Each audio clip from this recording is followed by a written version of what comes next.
FBI has not and will never take their eye off the ball when it comes to Italian organized crime in this city, specifically the LCN and the 5 families here in New York. We are not going to permit any criminal enterprise, whether it be Italian organized crime, Asian organized crime, Eurasian organized crime. We are not going to permit any of those organized crimes, families, and organizations to operate in our city or our country, as evidenced by the 11 states that were also participating in this operation today. The FBI office here in New York remains committed to eradicating all unlawful revenue streams fueling this criminal activity. As with most cases we've worked, this is only the tip of the iceberg for the FBI and the U.S. Attorney's Office. Our LCN squad agents and analysts are continuing to work day and night with the Eastern District of New York to ensure members and associates of the 5 families cannot continue to wreak havoc in our communities. Today would not have been possible without the tireless efforts and dedication of the FBI New York Eurasian Organized Crime Task Force, which, as you heard, was led by Supervisory Special Agent Luke Hardison, and the Italian Organized Task Force, which was led by Supervisory Special Agent Mike Malahi. And coincidentally, Supervisory Special Agent Malahi is going out on a positive as he is retiring at the end of this month for 30 years of dedicated service to the FBI, and that deserves a hand. He's what we call a legend here at FBI New York. Additionally, obviously, we cannot do this alone without our partners. I want to extend my appreciation to Homeland Security Investigations Special Agent in Charge, Ricky Patel. Of course, we do nothing in this city without the NYPD. New York City Police Department Commissioner Jesse Tisch, thank you, ma'am, for all your work and all your resources that you dedicated to this. And New York Waterfront Commissioner Phoebe Soriel for their agency's assistance and support throughout this lengthy and complex investigation. Our collective efforts ensured these subjects will face accountability, like the director said, for their alleged wrongdoings. Thank you, and I'll now turn it over to Special Agent in charge of HSI, Ricky Patel.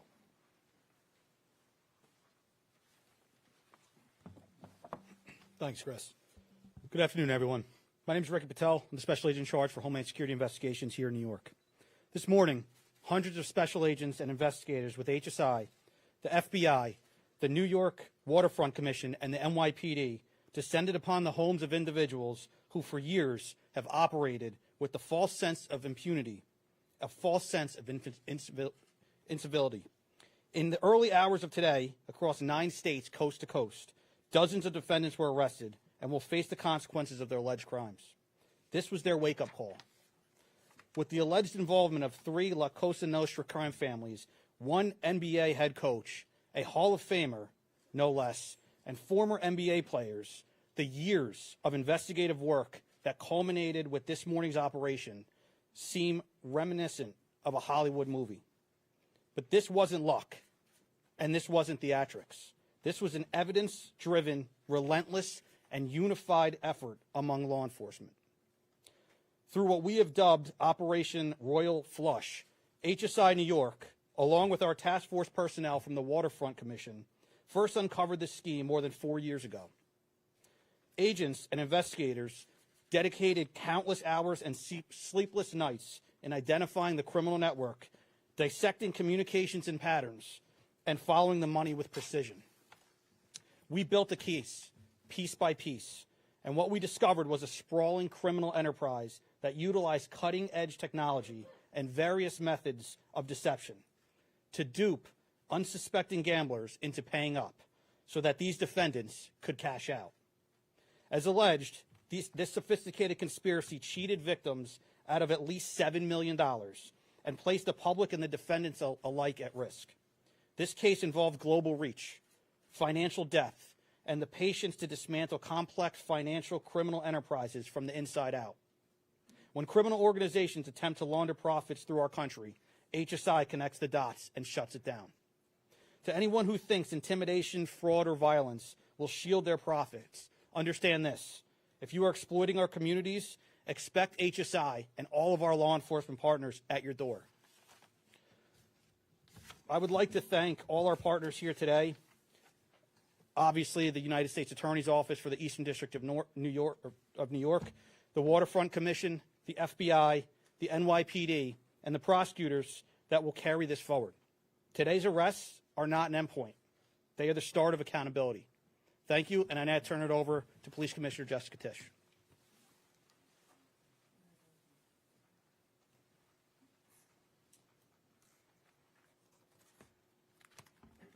Good morning.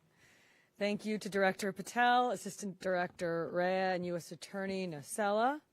What we're announcing today is not just another takedown.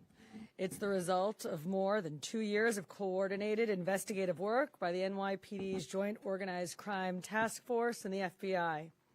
2 cases that exposed criminal networks led by 34 individuals who believed the rules did not apply to them.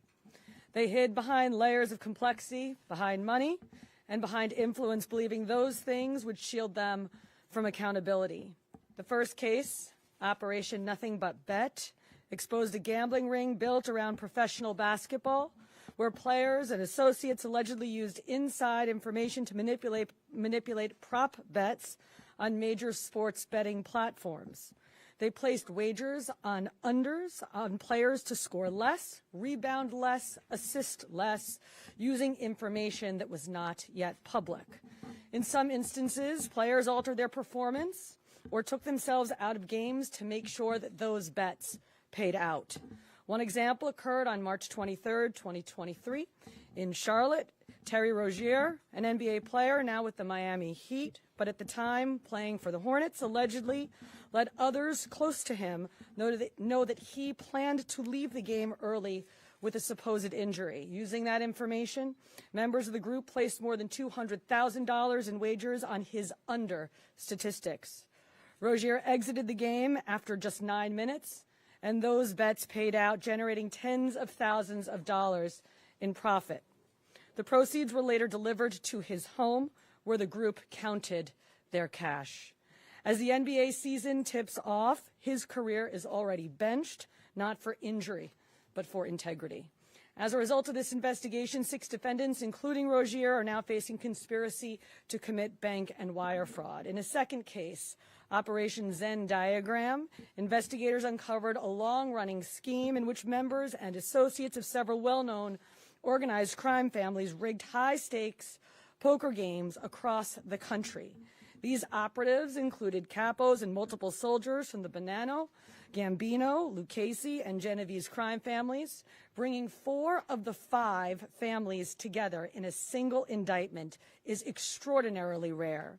It reflects how deep and how far this investigation reached and the skill and the persistence it took to get here. That work uncovered a deliberate, technologically sophisticated operation designed to carry out their crimes. They used custom shuffling machines that could read the order of cards, barcoded decks, and hidden cameras built into tables and light fixtures. The organizers also enlisted well-known public figures, former and current NBA players and coaches, including Chauncey Billups, the head coach of the Portland Trail Blazers, an NBA champion and a Hall of Famer, to make the games appear legitimate. Victims believed that they were sitting at a fair table. Instead, they were cheated out of millions. One victim in particular lost $1.8 million. In total, losses exceeded $7 million and continue to climb. And when people refused to pay, these defendants did what organized crime has always done. They used threats, they used intimidation, and they used violence. It's the same pattern that we have seen for decades: traditional mob enforcement methods combined with new technology to expand the reach of their operations. Now, with the unsealing of today's indictment, 34 individuals are facing charges including robbery, extortion, money laundering, wire fraud, bank fraud, and illegal gambling. I want to commend the outstanding work of our detectives from the Joint Organized Crime Task Force and their dedication to these cases, especially Captain Ruben Pagan, Sergeant Chris McGuire, Detective Alexander Creamer, Detective James McCullough, and of course our Chief of Detectives, Chief Kenny.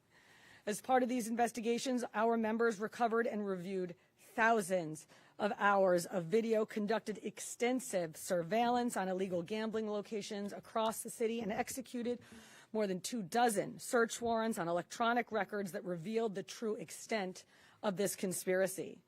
Once again, the work of our detectives, together with the FBI and the U.S. Attorney's Office, closed those gaps before they could widen further. The NYPD is proud to stand with each of you today, as these cases represent the kind of partnership that defines modern law enforcement agencies, sharing intelligence, coordinating resources, and moving as one team. Thank you.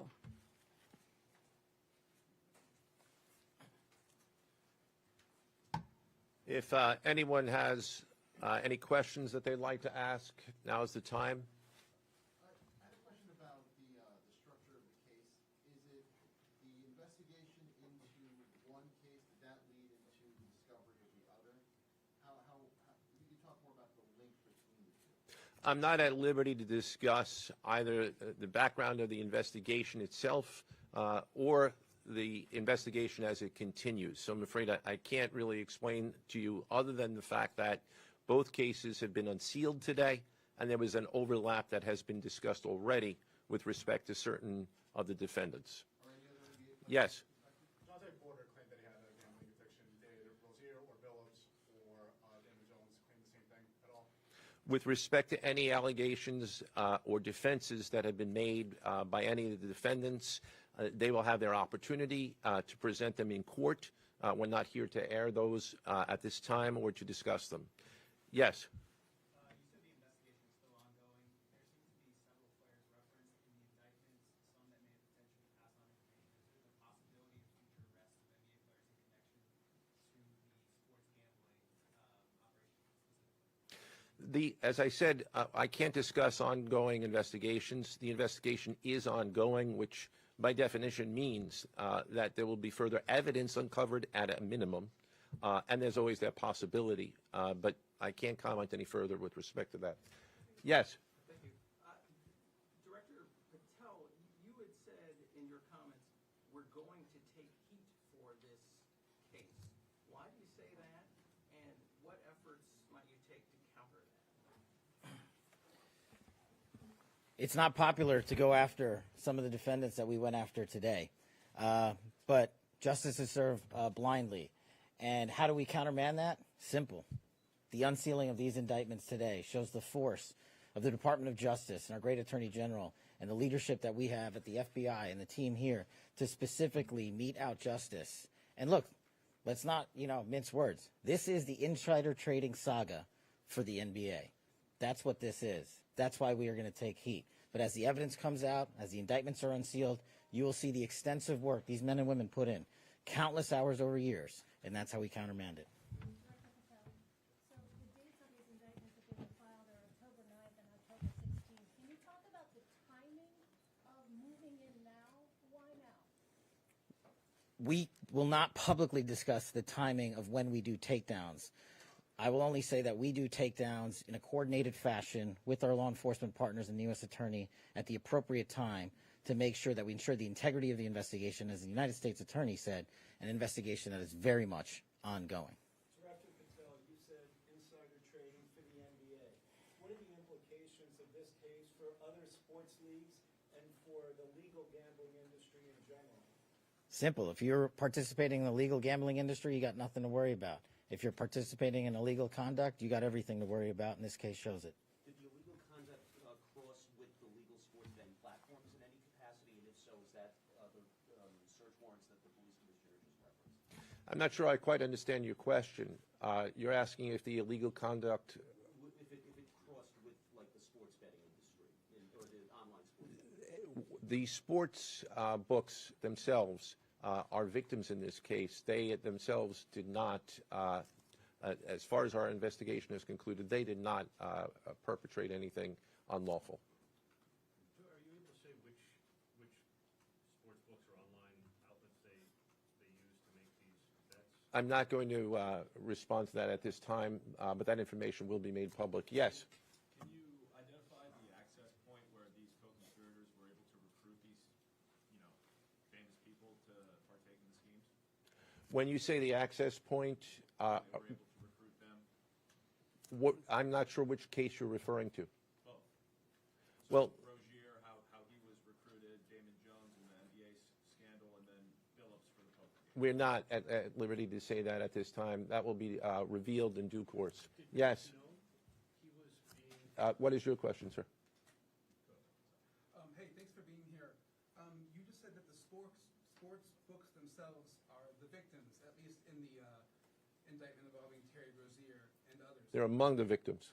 Okay, but those companies make, as we all know, they make a crazy amount of money off of a lot of everyday Americans make bets and mostly lose them.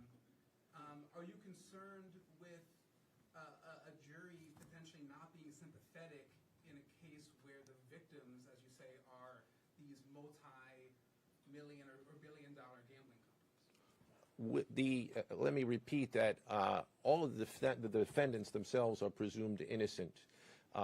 We believe that at a trial, when they have the opportunity to present their defenses, if they chose, because they're not required to, we will come forward with the evidence to demonstrate their guilt. Yes. Did the NBA cooperate with this investigation? The answer to your question is yes. The NBA has cooperated with the investigation. Yes, sir. There have been reason to believe there's an associated college basketball element to this. Can you confirm that, or is there another investigation or part of this investigation that will affect college basketball? The investigations that we announced today did not involve college basketball. Last question. Yes. There was an emphasis on the Italian crime presence, organized crime in New York. Can you give us a sense of the strength and status of Italian organized crime in New York right now? No, I'm sorry. That would be a question that goes beyond what we're here to discuss today, which is these two indictments. Thank you.